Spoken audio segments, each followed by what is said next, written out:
verset 14. Voilà ce que la Bible dit, je crois bien.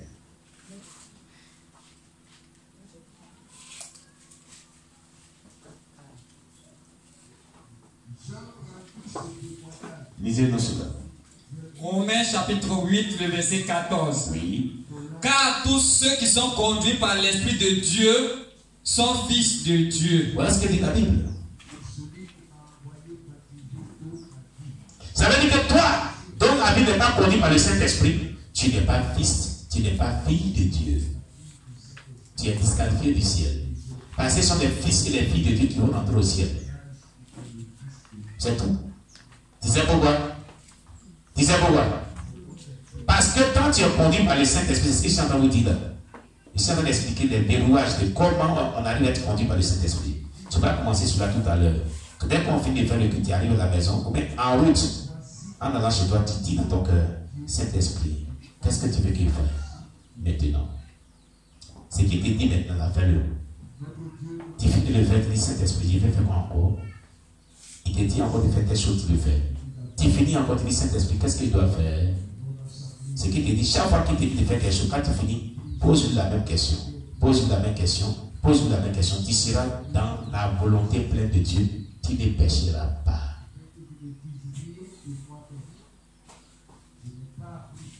C'est ceux qui vont vivre dans la... C'est ça la vraie sanctification. Tu es déjà sanctifié dans le dépouillement, mais il faut cette sanctification dans ta conduite. C'est pour ça que Pierre dit dans l'un de ses épîtres, soyez saints dans toute votre conduite. Comment être saint dans toute la conduite, c'est ça. C'est le secret qui est là. Et cela est écrit dans Galates 5, verset 16 à 17. Lis-nous Galates chapitre 5, verset 16 à 17. Galates chapitre 5, verset 16 à 17. Alléluia. Gloire à Jésus-Christ. Galates chapitre 5, verset 16 à 17. Oui. Je dis donc, marchez selon l'esprit, et vous n'accomplirez pas les désirs de la chair. Alléluia. Je dis donc, marchez selon l'esprit, et vous n'accomplirez pas les désirs de la chair. Continue. Car la chair a des désirs contraires à ceux de l'esprit. Car la chair a des désirs contraires à ceux de l'esprit. Et l'esprit en a de contraires à ceux de la chair. Et l'esprit en a de contraires à ceux de la chair. Ils sont opposés entre eux. Ils sont opposés entre eux. Afin que vous ne fassiez point ce que vous voudriez. Afin que vous ne fassiez point ce que vous voudriez. Écoutez, la dernière phrase là. Afin que vous ne fassiez point ce que vous voudriez. C'est ça qui m'importe plus. Ça veut dire quoi? On ne vient pas dans la chrétienté pour faire ce qu'on veut. Écoute, tu n'es pas chrétien pour faire ce que tu veux. Répète avec moi. Tu n'es pas chrétien pour faire ce que tu veux. Dis-le fort. Tu n'es pas chrétien pour que tu fasses ce que tu veux. Donc, tu es chrétien pour faire ce que Dieu veut. Et pour faire ce que Dieu veut, il va falloir marcher par l'Esprit, selon le Saint-Esprit. Être conduit par le Saint-Esprit. C'est ça qui va t'envoyer au ciel. Tu comprends? Amen. Quand tu es chrétien, parce que malheureusement, de nombreux chrétiens, mais qui ne marchent pas par le Saint-Esprit. Et donc, ils sont charnels. Ils vivent selon la chair et non selon l'esprit. Voilà pourquoi l'Église a des problèmes aujourd'hui. Et la majorité de ceux qui vivent selon la chair, ils ont beaucoup de potentialités en eux. Dieu veut tellement les utiliser. Mais parce qu'ils ne rentrent pas dans cette logique-là, de vivre selon l'esprit, Dieu ne peut pas les utiliser comme il se doit. Écoutez, si tous on marchait par l'esprit de Dieu,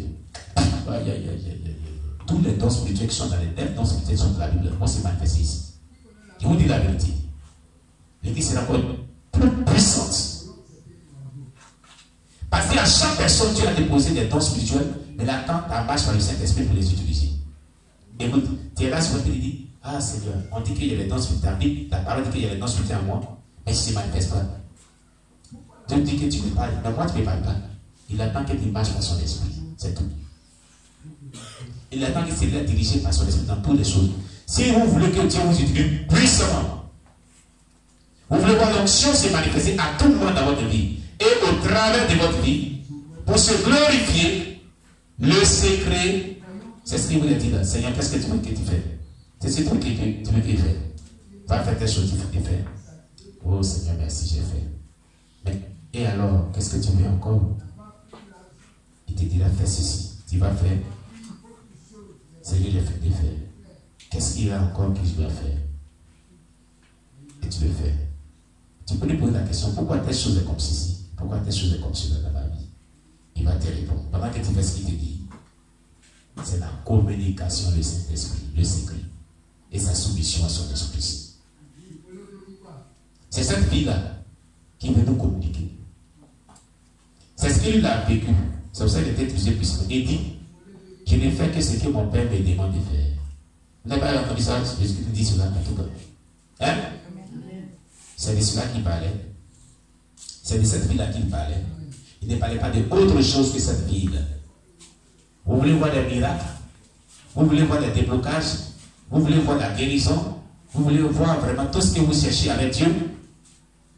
Ayez une vie de communication du Saint-Esprit et marchez selon l'Esprit. Vivez selon l'Esprit. Vous voulez voir l'onction, vous visitez à tout moment. À tout moment. Et être pleinement dans l'onction, grandir dans l'onction, opérer dans l'onction, œuvrer pour le Seigneur dans l'onction, recevoir de Dieu ce que votre cœur désire. Cette vie que tu es en train de nous expliquer là, est le secret. Le plus gros et le plus grand des secrets. Pour une vie chrétienne réussie. Et c'est elle qui accorde le salut. C'est elle qui accorde le salut.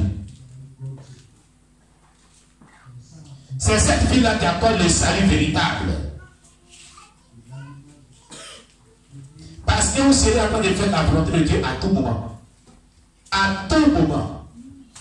Et si tu as le doute encore sur le dépouillement, on ne doit pas monter merci pour dire tout ça, interroge-le, il va te parler. Quand tu vas avoir l'habitude de poser à lui comme ça, il va te clairer dessus clairement. Et il va même te répéter des versets bibliques clairement. Et toutes ces doutes-là vont s'évacuer de toi. Si tu ne comprends pas quelque chose dans ta vie, interroge-le. Si tu as l'habitude de poser comme ça, lui, tu as l'habitude d'être soumis à lui, il ne te cachera rien. Rien et rien. C'était le secret d'Abraham. Quand Abraham, Dieu lui a dit, sors de ta patrie et va où je vais te diriger. Il n'a pas consulté l'homme. Il n'a pas interrogé son père, ni ses parents. Il ne savait pas qui le parlait. Il a attendu la voix simplement. Mais son cœur était disposé à suivre cette voix. Il s'est mis à obéir à cette voix. Ses parents disent, non, j'ai attendu une voix petite de sortir d'ici. Et là, on va me diriger, je vais aller. C'est ce qu'il a dit à son frère, hein, à ses parents. Il dit, on dit, va. Il dit, on est allé là.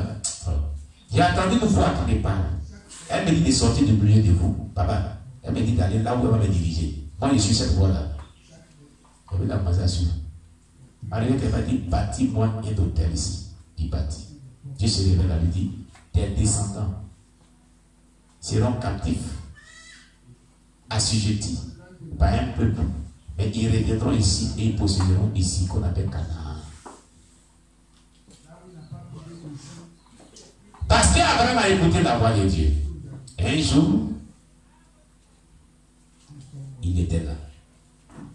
Et quand vous avez l'habitude de communiquer avec le Saint-Esprit et faire sa volonté, vous avez cette habitude de vivre cette vie-là. Dieu vous donne le discernement de ce qui est de lui et de ce qui est bon. Il était assis un jour chez lui, sous sa tente. Les gens passaient. Et paf, voilà 3 messagers qui passent. Parmi lesquels se trouve Dieu lui-même. Il court. Or, pourtant, les gens passaient là habituellement, il n'a jamais couru. Le Saint-Esprit l'avait convaincu que ce sont ces messagers. Ils vont quelque part. Il court, il se prosterne. Il dit, ne dépassez pas ma maison. Venez, reposez-vous. On va vous préparer quelque chose à manger. Il dit, non, on n'a pas là. On s'en va quelque part. On est pressé. Il les a suppliés. Il a dit, bon, ils sont arrivés. Dès qu'ils sont arrivés, il dit, vite, tu es un beau gars. Sarah, prends la farine, fais un gâteau. Bien, crémeux. Pour nos étrangers. Soyez toujours prêts à bien recevoir les gens chez vous. Quand quelqu'un marche par le Saint-Esprit, quand il est rempli du Saint-Esprit, quand il est loin du Saint-Esprit, la personne est toujours prête à bien recevoir, même des personnes qui ne connaissent pas. L'Esprit de Dieu en lui. L'Esprit de Dieu fait bien, même à ses ennemis. Abraham a bien ordonné des instructions et pendant que Sarah était à la cuisine et qu'eux ils mangeaient, ils ont dit l'année prochaine jusqu'à cette même date, ta femme Sarah enfantera un enfant. Là-bas, elle dit à la majorité, elle dit, oh, je suis là, mais qu'est-ce qu'ils disent même? Et c'est ça ce qu'ils disent. Mon Seigneur Abraham, là, il ne fait plus, il ne démarre plus, ça fait un. Il est vieux. Moi-même, où je suis là, j'ai atteint l'âge de la ménopause. Comment on va voir enfant? Oh. L'un d'entre eux dit, ta femme Sarah rit. Pourquoi elle rit? Non, non, je n'ai pas ri, hein. Je n'ai pas ri. Tu as ri. Il y a dit ce qui est impossible à Dieu. L'année prochaine, à la même date, tu enfanteras certainement une prophétie. Alors, ils sont les mêmes partis. Et Dieu lui-même, regardez, Dieu lui-même dit une parole qui m'a beaucoup marqué. Cacherai-je à Abraham ce que nous partons faire à Sodome et Gomorrhe? Cacherai-je à Abraham ce que nous partons faire à Sodome et Gomorrhe? C'est-à-dire, c'est comme si c'était pas bon s'il le cachait cela. Amen. C'était pas bon. Mais pourquoi? Parce que Abraham est son intime. Est son ami intime. Abraham avait une vie de communication d'intimité avec le Saint-Esprit. Abraham faisait, depuis qu'il a croisé le Seigneur, l'amour de l'Éternel, il faisait toujours ce que Dieu lui disait. Ton ami intime, est-ce que tu peux cacher le secret? C'est ce que tu vas faire en secret. Tu le caches? Hein? On ne cache rien à son intime, son son dit intime. Depuis que Dieu lui a dit de sortir de sa patrie, il était l'intime de Dieu. Ça veut dire quoi? Il avait une communication personnelle avec le Saint-Esprit. Et il faisait tout ce que le Saint-Esprit disait. Il marchait par le Saint-Esprit. Alors Dieu va lui dire, si je lui cache ça, ce n'est pas bon. Cacherai-je à Abraham ce que je vais faire? Non. Il faut que je lui dise. Écoutez, le secret des révélations, ce qui est caché quand on voit, c'est les révélations. Le secret pour opérer dans les révélations, dans les paroles de connaissance, dans les prophéties, le don des prophéties et des révélations, c'est tout dans l'intimité, dans la communication du Saint-Esprit, et surtout quand vous marchez par le Saint-Esprit. Il y a deux choses là. Il y a une vie de communion le Saint-Esprit, dialoguer le Saint-Esprit intimement, et soyez soumis à lui. Ne faites rien sans qu'il vous l'ordonne. Si vous devez faire quelque chose, consultez-le et faites ce qu'il vous dit. C'est pourquoi tout ce que le ministère prophétique est basé dessus sont des personnes qui communiquent intimement le Saint-Esprit et qui sont tellement sensibles à sa voix et qui sont soumis au Saint-Esprit. Voilà pourquoi Dieu les révèle tout ce qui est caché. Dieu ne les cache rien. Il les dit toujours ce qui est caché dans la vie des gens. Si vous voulez que Dieu vous parle de la vie des gens, vous voulez que Dieu vous donne des révélations, des prophéties, des révélations, des prophéties, cette vie-là est mise à la disposition de tout le monde. On avait lu ça ici la dernière fois. 2 Corinthiens 13, verset 13. Que la paix, la joie, l'amour et la communication du Saint-Esprit soient avec vous tous. Ça veut dire que nous sommes dans l'ère prophétique.